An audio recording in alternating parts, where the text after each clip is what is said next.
আসসালামু আলাইকুম রহমতুল্লাহি ওয়া বারাকাতুহু। আশা করি আপনারা সবাই ভালো আছেন। আলহামদুলিল্লাহ, আপনাদের দোয়া এবং ভালোবাসা আমি ভালো আছি। তো আজকে ঘাস কাটতে আসলাম। তো আমার ক্লাস 9-এর পরীক্ষা চলছে, ফাইনাল পরীক্ষার জন্য আপনাদেরকে ভিডিও দিতে পারছি না, এর জন্য আমি আন্তরিকভাবে দুঃখিত।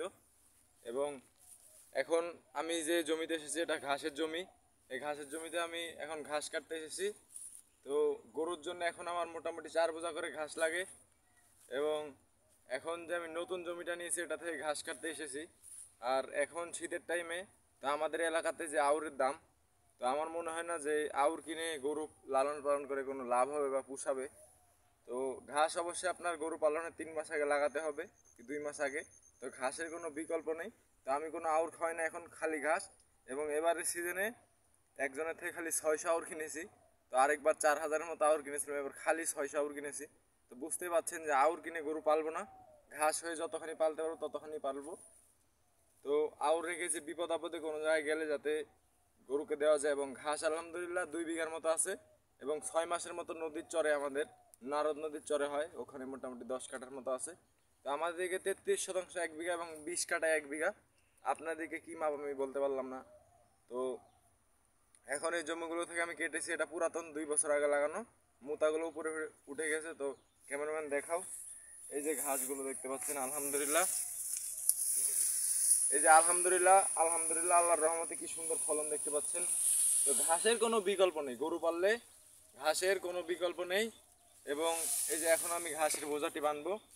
তো আপনারা দেখেন, এই যে এভাবে আমি বস্তা দিয়ে কেটে এভাবে বোঝাগুলো বাঁধছি। তো আলহামদুলিল্লাহ আমার গরু মহিষেরগুলো আপডেট আপনাদেরকে আমি দেখাবো সামনের ভিডিওতে। তো সামনের রবিবারে পরীক্ষা শেষ, আলহামদুলিল্লাহ নিয়মিত ভিডিও পাবেন।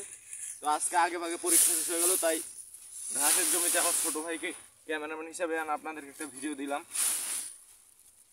এবং এই যে এখন ঘাসের বোঝাটি মাথায় নিব।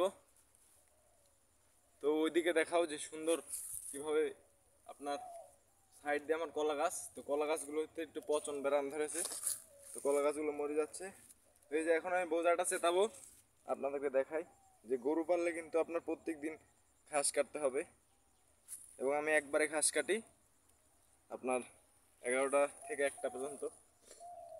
এখন আমি ঘাসের বোঝাটি চেতাবো, এই যে দেখাও, যেভাবে নিয়ে এই যে হয়ে গেল। তো অবশ্যই আপনারা অল্প করে বোঝা বাঁধবেন, ঘাড়ে লাগলে কিন্তু সমস্যা।